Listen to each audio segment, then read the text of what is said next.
In ancient times, along the Nile, flourished one of the most famous civilizations in the world, ancient Egypt.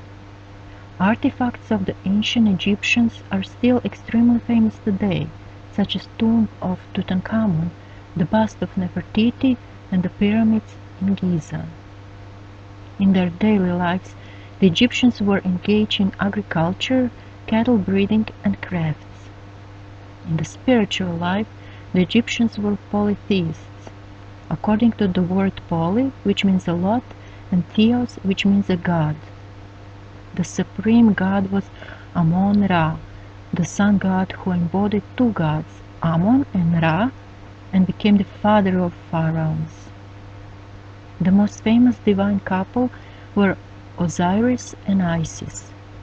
Osiris was depicted with a green skin because he was god of the dead. He was destroyed by the desert and underworld god Seth, and his body parts were scattered over Egypt. Osiris' wife Isis collected his parts and brought him back to life. In doing so, she shape-shifted into a bird. The fight with Seth was continued by Osiris' son Horus, depicted with the head of a falcon. He was the sun god who defeated Seth, cunning ruler of Egypt, who stole his throne. The Egyptians were very interested in the afterlife after death. The transition to the heavenly Nile is described in the Book of the Dead. After the death of a deceased, they embalmed him, trying to preserve his body.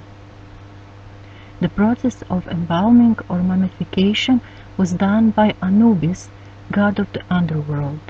Sometimes he was helped by the Bast, goddess depicted with the head of a cat or as a cat. An important stop when crossing into another world was the court, where the goddess of justice Maat ruled. The heart of the deceased was weighed and then decided whether to go to the eternal life or be devoured by the beast Maat.